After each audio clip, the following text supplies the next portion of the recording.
Chapter 4. The Shadow with Sharp Claws.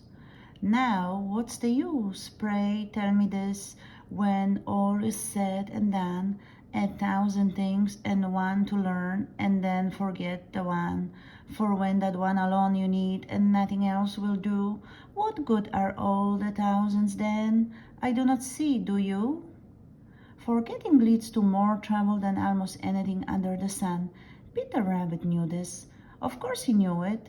Peter had had a narrow escape just from forgetting something. He knew just as well as you know that he might just as well not learn a thing as to learn it and then forget it. But Peter is such a happy-go-lucky little fellow that he is very apt to forget, and forgetting leads him into all kinds of difficulties, just as it does most folks. Now, Peter had learned when he was a very little fellow that when he went out at night, he must watch out quite as sharply for Hooty the Owl as for either Granny or Reddy Fox, and usually he did. But the night he started to make a journey to the old pasture, his mind was so full of Old Man Coyote and Granny and Reddy Fox that he wholly forgot Hooty the Owl.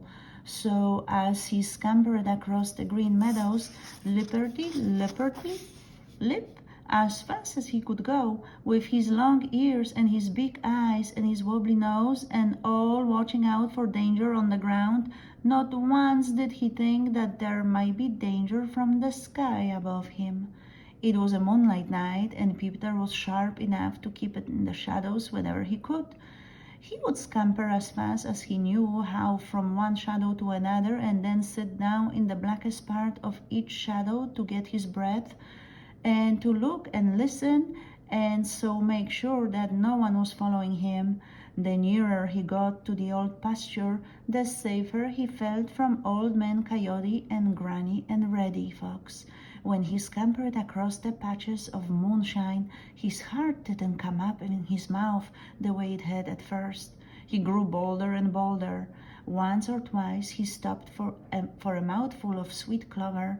He was tired, for he had come a long way, but he was almost to the old pasture now, and it looked very dark and very safe, for it was covered with bushes and brambles.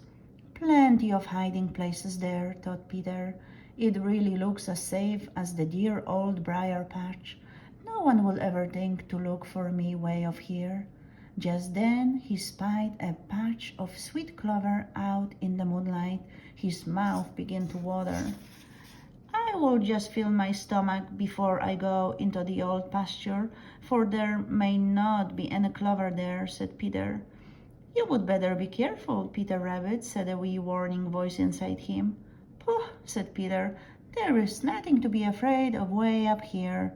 A shadow drifted across the sweet clover patch. Peter saw it. That must be made by a cloud crossing the moon, said Peter, and he was so sure of it that he didn't even look up to see, but boldly hopped out to fill his stomach. Just as he reached the patch of clover, the shadow drifted over it again. Then all in a flash, a terrible thought entered Peter's head. He didn't stop to look up. He suddenly sprang sideways, and even as he did so, sharp claws tore his coat and hurt him dreadfully.